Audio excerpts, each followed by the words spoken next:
Hello，大家早，现在是早上8点10分。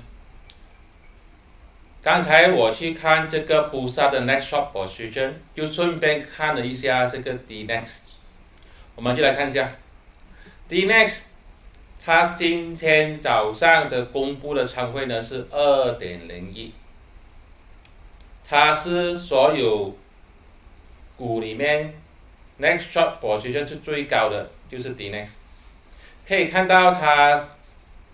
在6月6号的时候呢，只是1.64罢了，然后呢就一直在增加，到20号2.01，仓位从来没有减少过，反而是一直往上的。可以看到，当它仓位往上的时候，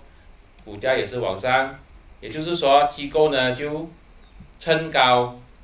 short 卖给散户。然后在某一个地方的时候，它就开始 U turn 了，它过不到这一个筹码峰，现在它支撑就是0.47，也就是这条蓝色线，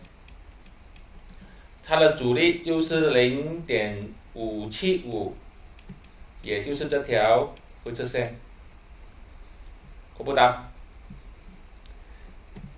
如果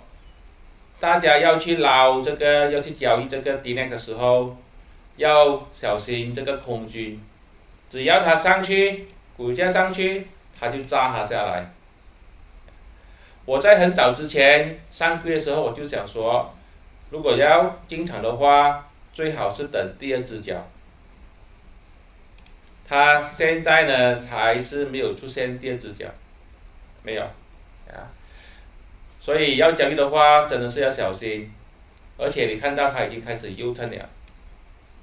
等它很明确的看下0.47有没有机会守住。如果0.47这边弹上去，再去看这个空军它没有出去炸那时候我觉得是可以进场的。但是如果这个仓位没有什么减少的话呢，